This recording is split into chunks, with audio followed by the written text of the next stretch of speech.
Hi everybody, Rusty Blackwood here. Welcome to my patio on this very chilly October 5th day and my birthday. I wanted to do a birthday video today. It's kind of a special birthday for me.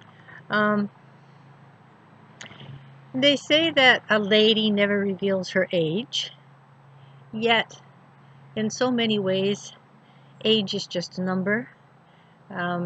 Sometimes your bones tell you differently. Mine certainly don't feel as agile as they did 10 or 15 years ago, but I still think I do pretty good. Today, I turned 70. I think I do that officially at 8 o'clock this evening. If I remember when my mother told me when I was born, on a Wednesday at 8 o'clock in the evening, or I guess thereabouts. I was born at the old St. Thomas Hospital. I don't, on Pearl Street. If it's still there, it's no longer hospital, hasn't been for many, many years. The main hospital in St. Thomas now is the new St. Thomas Elgin General that's just had additions put to it. The main hospital itself dates back, way, way back, I think in the 50s. And I could be wrong. For any of you out there that actually know the date that the St. Thomas General Hospital was built and opened, you can let me know, but it seems to me that it was something like in the mid-50s or something like that. And when that opened, they closed the old hospital on Pearl Street where I was born.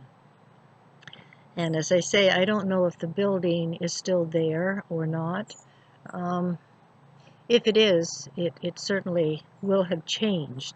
The next time I'm back in St. Thomas, I'm going to have to take a drive down there and see for myself if it's still there or what it's become. Maybe it's a housing complex now or whatever.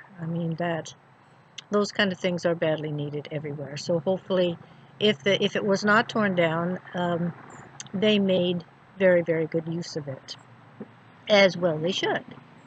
I'm doing this video out here. It's just, let me see, 1:20 in the afternoon. It gets dark so early now that I knew I had to come out here very, very early in the day, or at least in the afternoon, to be able to do this. It's a nice day here in St. Catharines. Lots of blue sky. There is some cloud moving in, but at least very little at this point. It's been rainy the last few days, so I included in my nightly prayers to please, I don't care if it's chilly or cold, but please give me some sunshine. And he did. And so it's wonderful to be able to see the sunshine even when it's cool and crisp. But this is my favorite time of the year, not just because it's the time of the year that I was born, but I just like it. The crisp air, there's not that thick humidity in the air any longer that makes it difficult for so many to breathe, because there's, the oxygen is diminished, and if you have breathing problems, that only emphasizes it. And so, as I mentioned, I wanted to do a birthday video today. And for those of you that have tuned into my On the Patio series, I hope you have been enjoying the different videos and the different things that I speak about.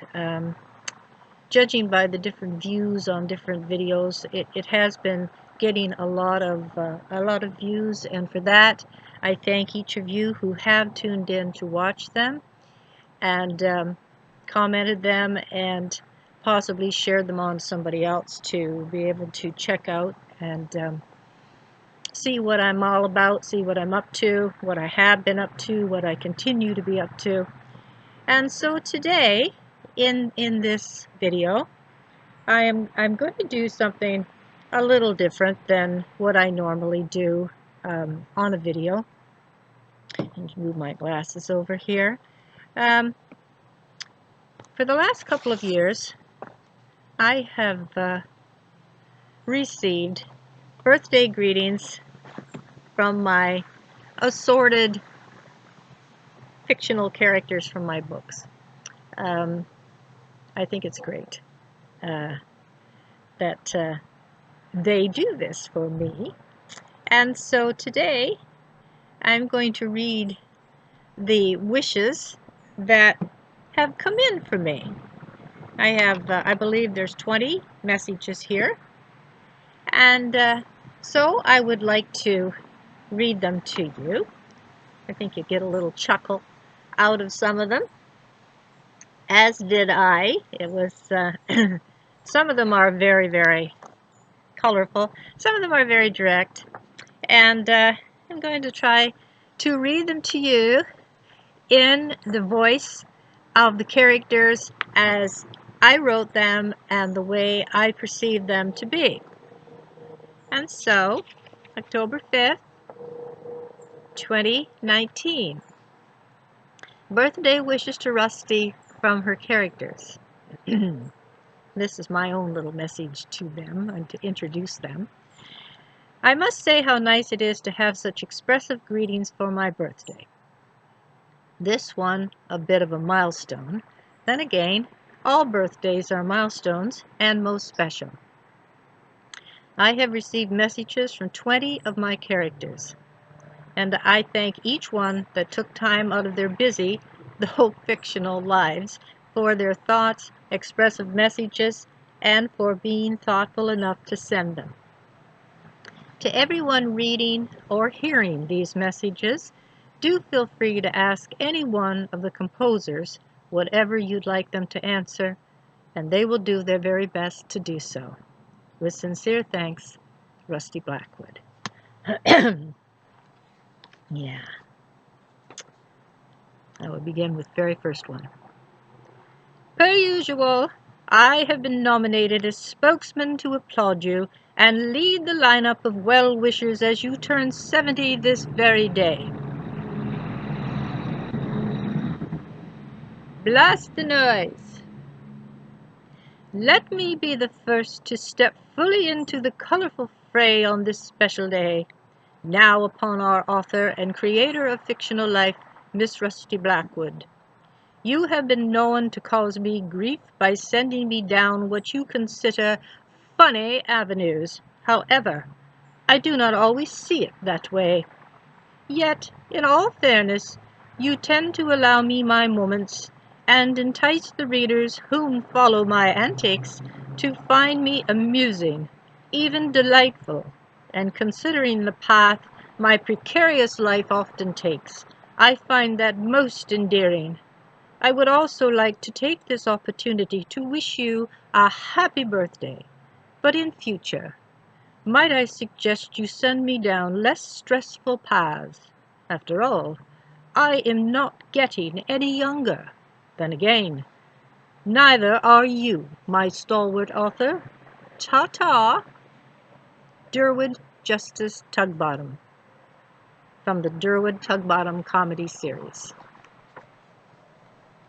Bonjour from the illustrious city of light.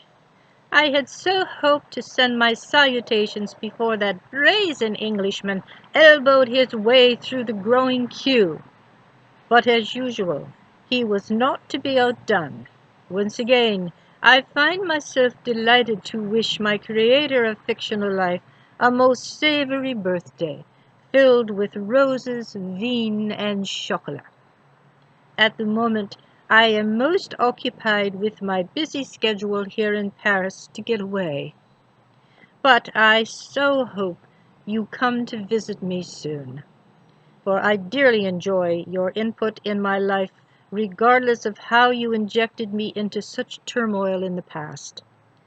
And though a lady rarely reveals her true age, I send my sincere regards to you on this special milestone, my dear Miss Blackwood, to enjoy your special day. To mon amour, Dr. André Desjardins, from Passions in Paris, Revelations of a Lost Diary. Well, my author, the year has flown past with great speed. I am not certain if I wrote my sentiments to you last year, but I am on the ball for this one. I hope you know that my lovely cousin Willow does get by to see me often, and for that I am thankful. After all, the way you left us could put doubt in a reader's mind as to whether we ever spent time in each other's company again. But dear Willow remains my stalwart friend and confidant, even though the feisty nurse never fails, never fails. Even though the feisty nurse you brought to me is ever constant at my side and keeps me on my toes. By the way, Miss Blackwood, thank you for that, and I hope your 70th is your best birthday yet. Will Sutherland, from Willow's Walk. Miss Blackwood, I must thank ye for bringing dear old Darwood into me life. He not only makes me chuckle, but he lifts me spirit fully as high as a tall old glass of me homeland Scotch has always managed to do. He be a right mate of this tough old Scot, fine indeed he be, and he be keeping me on the straight and narrow. I ne'er know what adventure he be taking me on next, but I be up for't. Lassie, I be wishing ye a grand 70th birthday, and I hope ye be making it ye finest. Robert Robbie McEwen, the Durwood Tugbottom Comedy Series.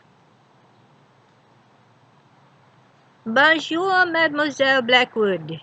Moi and moi's dear confidant and mon ami, Dr. André Desjardins, were dining together at the top of the Eiffel Tower last evening, when he reminded moi that today is a most special birthday for you. In moi's eyes, you are forever young, even though you did not set out to do so. Oh, excuse me, I must go back here, I missed a line.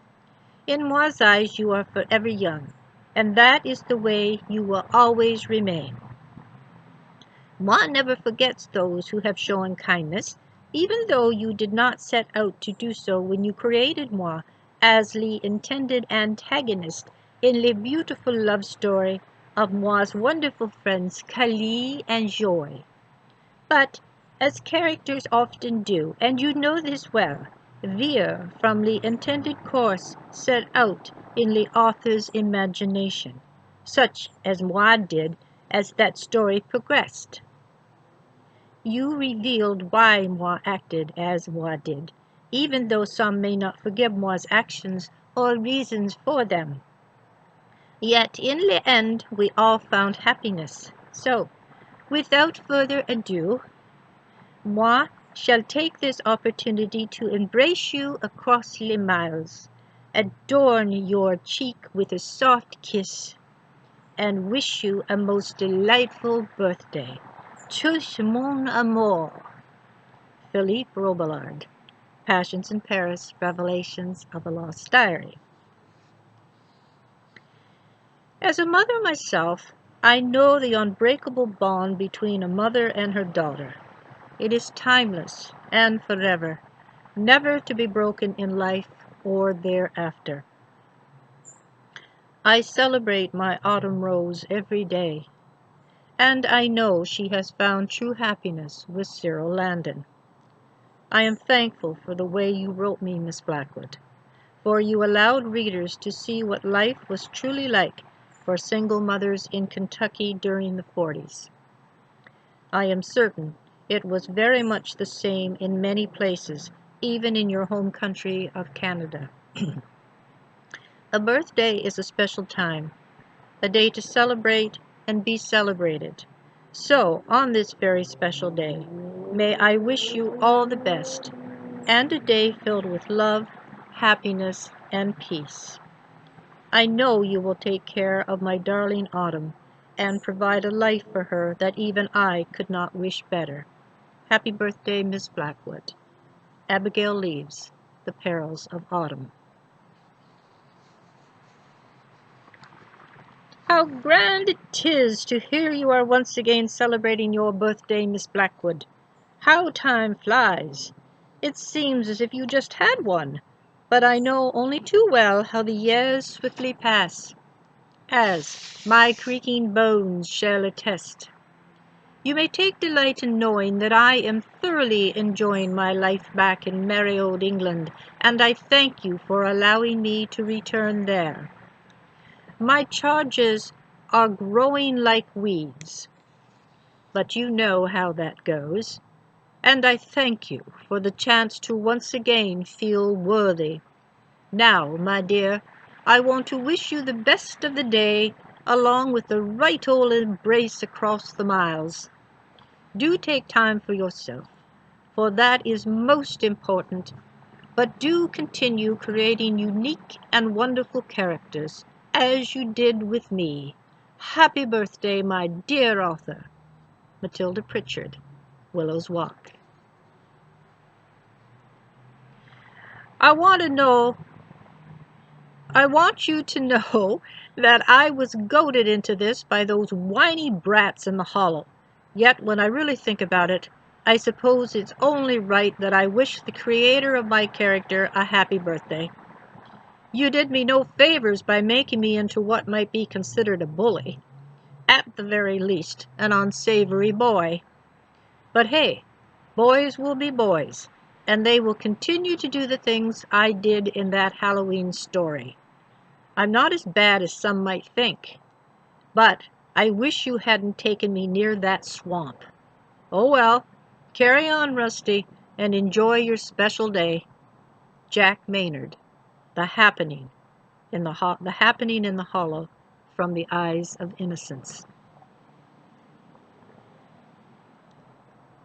Or it should have been Through the Eyes of Innocence. Glad I could make it to the party, Rusty, as the bus was acting up again today, and no, Durwood was nowhere near. I know that must have been your first thought, and it is usually the case, but he is behaving himself these days and leaving my tires alone, although I did hear something of a cruise ship experiencing problems with a certain Englishman aboard, but it was probably gossip among my seniors. The bus has been rocking, as everyone aboard knows it's your birthday, and they have all been celebrating. Then again, it was a good day at the mall, so that might be the reason behind their celebration. Hope you have a good one and eat lots of cake. Happy birthday. Candace, Candy, Donnelly. The Durwood Tug Bottom Comedy Series. Dear Miss Blackwood, greetings from Paris. Yes, I am still in the City of Light, duty-bound and enjoying time with my dear old ducky Andre. Oh yes, we still have a fine old time together.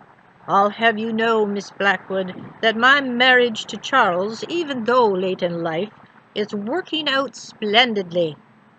I am certain he found it both refreshing and rewarding following the nonsense from that prissy, arrogant upstart who continually clawed her way up his legs in her relentless pursuit of power. Now he has me. Goes to show what a real woman can accomplish, and I thank you for allowing me to show what I am made of. Now, I would like to take this grand opportunity to wish you a ripping fine birthday, and may you enjoy every moment to the hilt, and, should you find yourself in our fine city any time soon, do drop in for a spot of the Earl. The kettle is always on. Cheerio, ducky! Chelsea Hewitt, R.N., Passions in Paris, Revelations of a Lost Diary. I hear it's your birthday, Miss Blackwood. The boys in Castle Cove, rascals that they are, made a point of coming by the lighthouse to bring me some new bulbs and to tell me that you are celebrating today. As you know, I don't get out much, tied to this fieldstone cylinder most of the time, but I still manage to take in what is about in the village, and that includes celebrating the birthday of my author. Happy birthday, Missy. Nathaniel Marcus, Keeper of the Light, from Through the Eyes of Innocence. This is a good one. Hey thar, Miss Rusty B. Mavis here. Thought you might get through another go without hearing from the most colorful character you ever came up with. But yo, 'tain't happening, gal. You broke the mold when you thought me up and throwed me fully into the fray with that red-headed little bit. I know. I'll be nice. You know, she still has the full-on attention of that gorgeous green-eyed Irishman, and I'm still stuck with Ernie. I suppose could be worse, and he tries his best to keep up with what I became used to while in gay Paris. Hawkinshaw ain't quite like the city of bulbs, or whatever it's called, but there's fun to be had anywho, especially in Big Bertha's bingo and beery porium. So be sure to stop by if you find yourself down in Georgia. Remember, we's just off in the interstate. Happy birthday, Rusty, and have yourself a good one, just like Joy always managed to do. Mavis Dempster, Passions in Paris, Revelations of a Lost Diary. Hi, Rusty. I'm so glad I could swing by on your special day. Seems like yesterday you were celebrating your birthday, but I know this one is fully as nice. I know you had our farewell signing tour, and I must say that makes me sad. I'm sure it does you as well.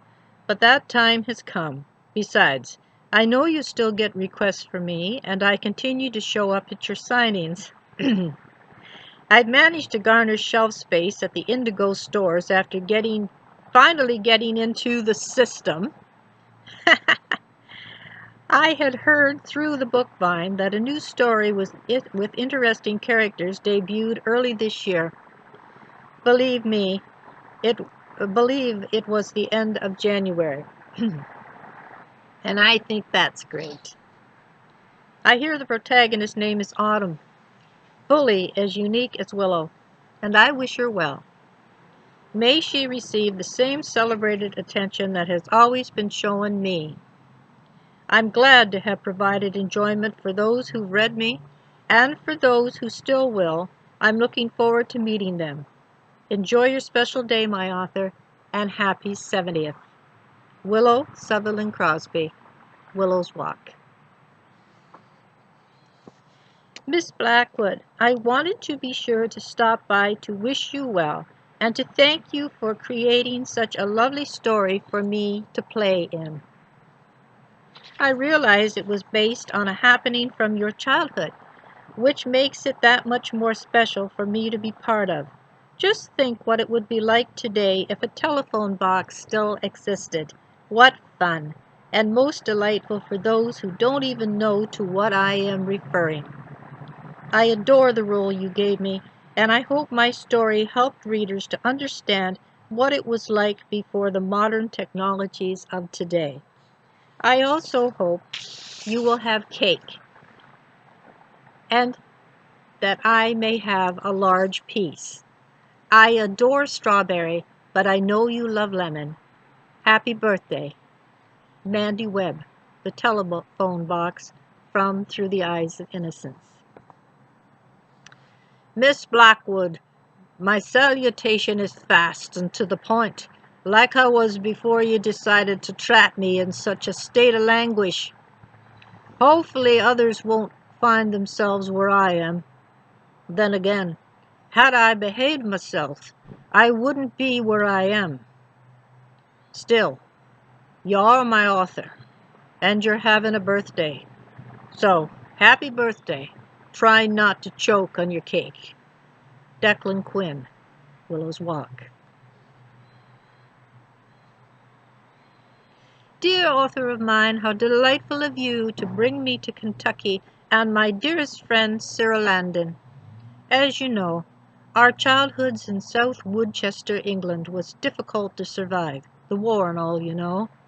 Yet we somehow managed and pulled ourselves out of our wretched beginnings. How I adore my position here at Landon Manor, spending day after day with dear old Cyril. As you know, I was a right old friend of Alice Landon, and I still mourn her. And though I gave Nurse Leaves a difficult time at the beginning and for quite some time following, she finally won me over, possibly when she went through that terrible ordeal of birthing sweet little Abby. It was then I saw her immense strength and the depth of her love for Cyril. I love it here at Landon Lawns, apart from that arrogant upstart jockey, of course. And I wish you could be here today to celebrate your birthday with all of us. Then again, you are never far from us, are you? Happy 70th birthday, Miss Blackwood, and many, many more. Agnes Harris, The Perils of Autumn. This is a good one. Oh, how I love a party! I so hope everyone is dressed to the nines with the finest beverage they can attain, regardless of those who go out of their way to ruin on one's parade, or to rain on one's parade. Bring them down with scathing words or actions, such as I was made to endure at the hands of that spineless jellyfish. I am sure you all know to whom I refer. Not surprising he bailed and left me in dreary old England, but what could I expect from such a flake? Certainly not like the man I left behind. Oh, how I miss Willard Bentley! Should have listened, but I was totally swept off my feet with the gaiety provided me by that English jerk while luring me into his world. I was duped. How can I ever make amends to Willard? I hear through the book-vine that old Lavender Whitby has staked her claim, but if I ever manage to get back there, she'd best be prepared for battle. Oh my, I realize I've gotten off topic, so I shall stifle my rant and wish you many happy returns of the day, my dear author. Fannie Mae Anyman, the Durwood Tugbottom Comedy Series. My dearest author, how wonderful of you to allow me the privilege and honor to have become a nurse. Even more of a privilege to have been taken to Landon Lawns, where I met my darling Cyril. I love horses, the same as you, dear author, and I think it's a slice of all right that you placed me where you have. I so enjoy my life, and I know Mama has finally accepted my choice. On this special birthday, dear author, may you enjoy a wonderful day.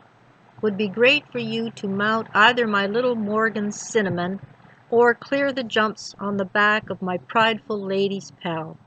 But I'm sure whatever you do, it will be to your liking. Have a righteous birthday, Rusty. Autumn Leaves Landon, The Perils of Autumn. How lovely it is to once again celebrate my author's birthday. Miss Blackwood, you gave me a life that not many could ever imagine, and should it happen in real life, I would hope that everything would work out as well as it did for me. I did endure. There was no doubt about that. But Cullen Malone was worth everything I went through, and I would do it all again without batting an eye. Life is precious, so hopefully no one takes theirs for granted. And now, on your special day, may you celebrate your life, your family, and everything you have been blessed with. A very happy birthday, dear author of mine, and many, many more. Joy Witchmere, Passions in Paris, Revelations of a Lost Diary.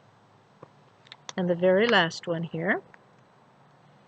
Miss Blackwood, I wish to thank you for creating my exceptional world.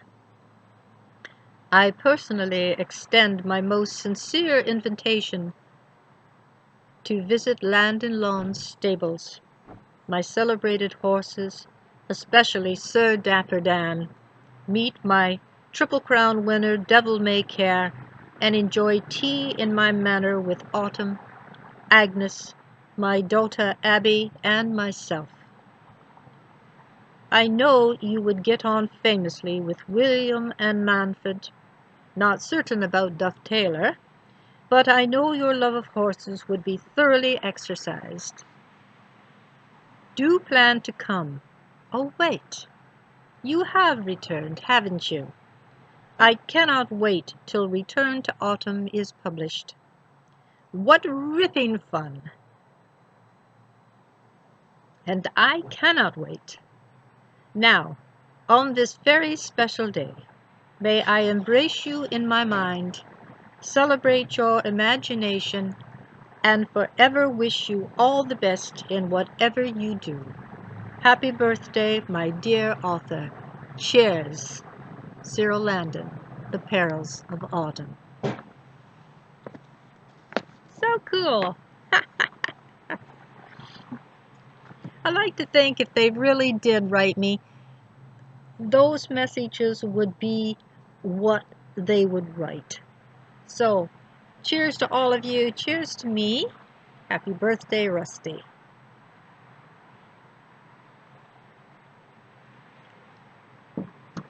And now, I'm going to read one more story. This story is from my children's collection of short stories called Through the Eyes of Innocence, with my exceptional, beautiful cover, exclusive to me, designed and photographed by my oldest granddaughter, Carson Brodacki, her married name.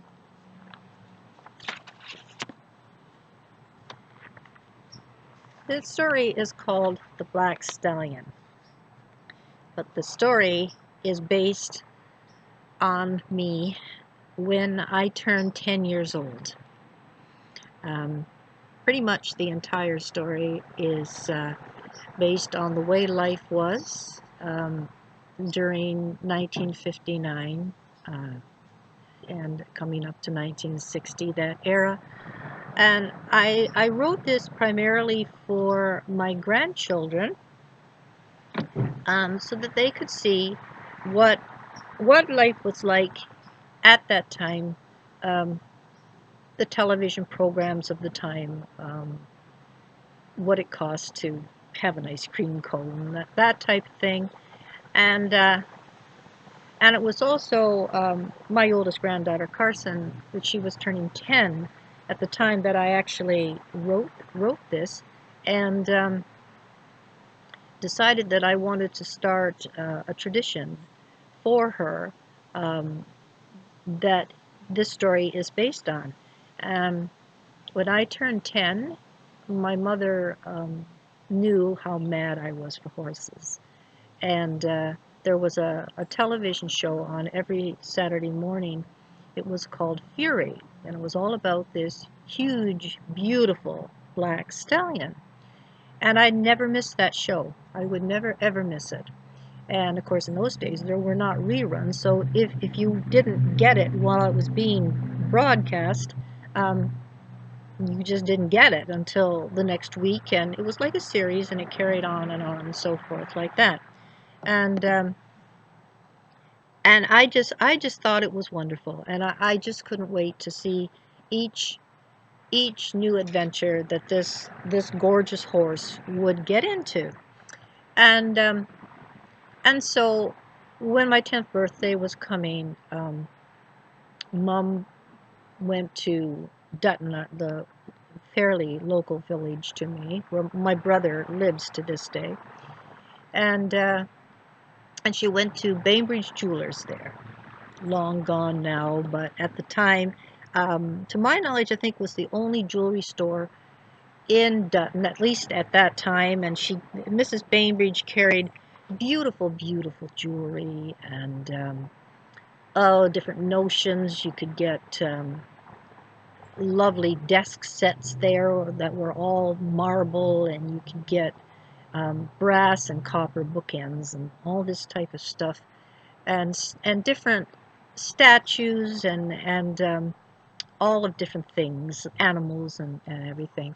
And my mother got me this beautiful black stallion, and the statue was in a stance where the horse is standing on its hind legs and it's rearing into the air.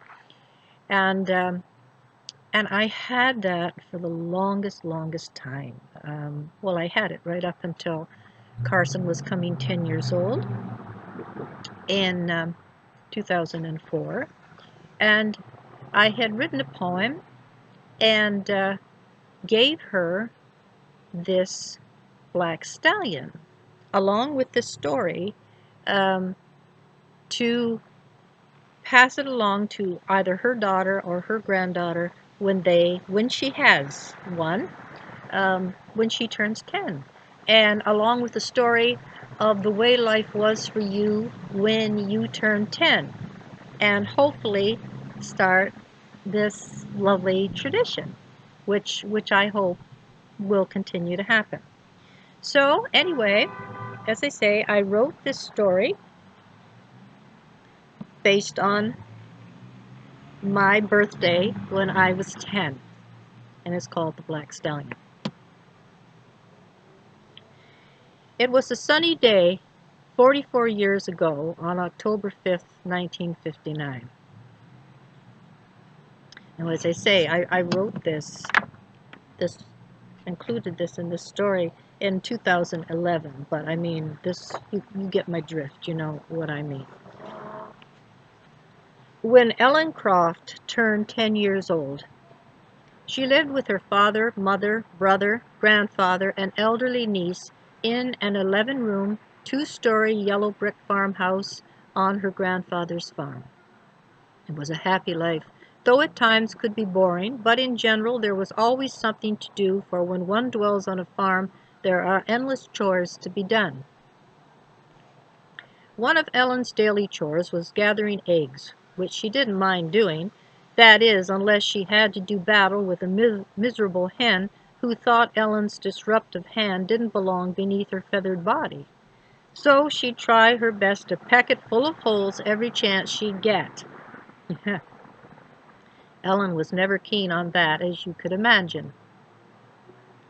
Fashion trends didn't change as quickly back then as they do today, and throughout the 50s, summertime fashions for young ladies consisted of clam diggers, striped sleeveless tops cropped at the waist, shorts and sundresses in bright colors and designs.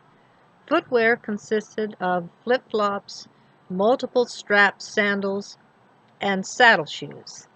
Fashion trends for winter consisted of crinolines worn beneath poofy skirts, tight-fitting skirts with pleated bottoms, poodle skirts with bobby socks, cashmere sweaters, and blue jeans turned up at the cuff, revealing colorful flannel lining to match the same colored flannel shirts.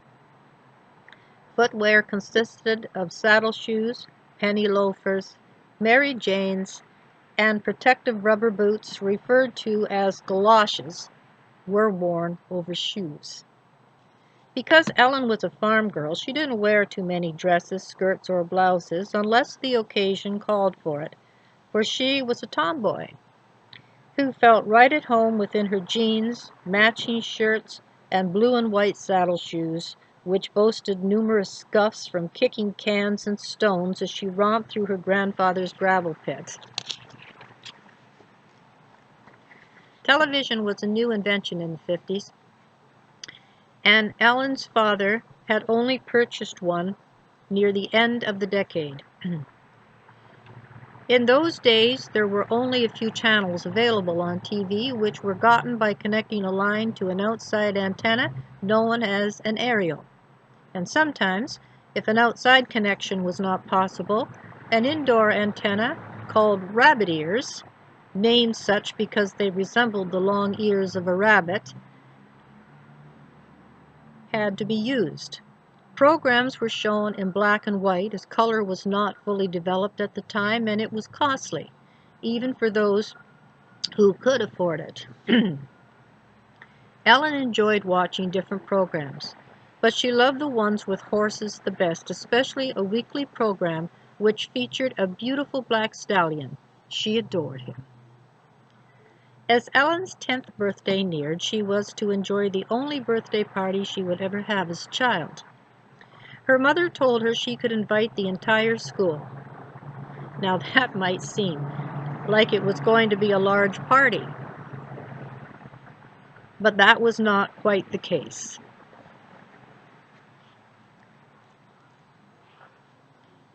Ellen attended a one-room schoolhouse exactly 1 mile from her house, where she took her grades from 1 through 8.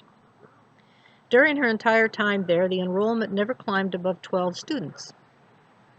But at the time of her 10th birthday, the enrollment was at an all-time low of 9. Her mother had told her she could have anything she wanted for her birthday dinner, so Ellen set about deciding what that would be. In those days, one could buy a loaf of bread for well under $1, as well as a quart of milk. A bag of potato chips, a chocolate bar, and an ice cream cone cost 10 cents each, popsicles a mere 5. And so, on the late afternoon of October 5th, the entire school joined in an excited Ellen for her birthday celebration.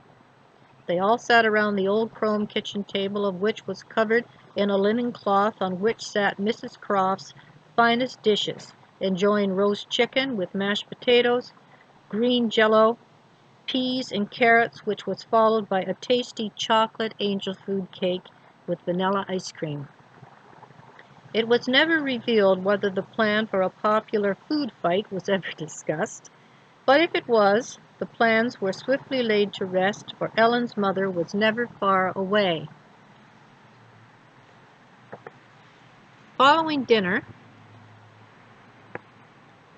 would be the presents.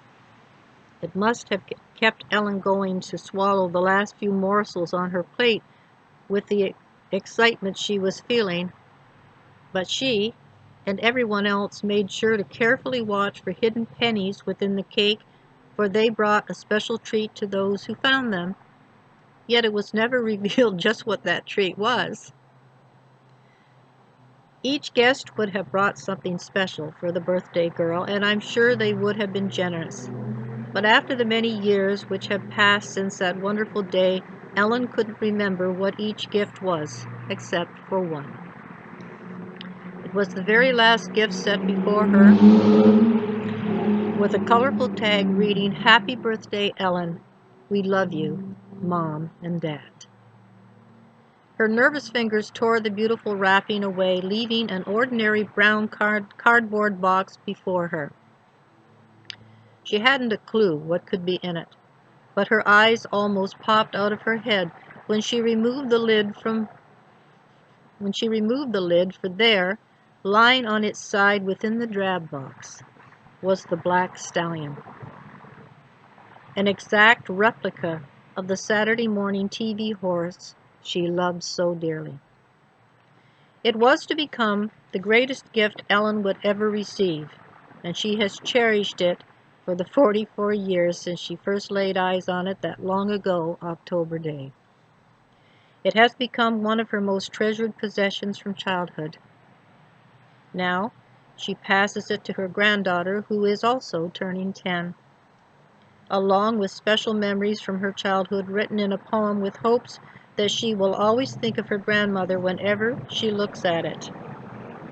Ellen further requested it be passed on to her daughter, then to her granddaughter when she turns 10, accompanied with a story from 2004 to add to the growing memories when they each turned that magical number 10 and received the black stallion. So, now that my granddaughter has her own home, it's a beautiful, cute little cottage, I'm sure the black stallion will find its perfect, precious place somewhere within that house. Um, I haven't seen that black stallion in quite some time, but I know Carson cherishes it as much as I did, and I still do. Um, I think it's great to start some tradition like that in your family. That's what traditions are for, um, and many of them date back as far as the family can be traced. So I hope that that tradition with the black stallion will carry forth, and I've no doubt that it will. So I am going to stop now. I've gone on quite a while. As I say in my Get on the Patio series, I don't like to make them too awful long, but you know, it takes time to get through readings, and it takes time to sit and talk about whatever it is that you know, I want to say to each of you. So I thank you for joining me for my special birthday video today on October 5th, 2019. Before we know it, 2020 will be here. And time just goes by. If there was anything that I can think of the fact now that I'm turning 70, is not so much that I'm 70, but how did I get here so fast? Where did all those prior years go that fast? So, you know, make the best of everything that you have, the time that you are given, the life that you're given, um, the joys that you're given in that life. And I do every single day. So, thank you so very much. Thank you for all of the wonderful sentiments and greetings that are coming to me on Facebook and through emails and through phone calls and in person. So, I shall see you soon. I'm planning to do a Halloween video. I don't know that I'm going to be doing it out here. It just depends. It depends on the day and what the weather's like. But if I'm not out here, then I will find a nice little spot, maybe as spooky as I can make it, inside my loft. And I hope you will join me. I'll let you know. I'll let you know when it's going to air, and I hope you will join me. So, I wish God's blessings to each of you. Enjoy this lovely day, and I will see you again soon. Thank you for now. Bye-bye.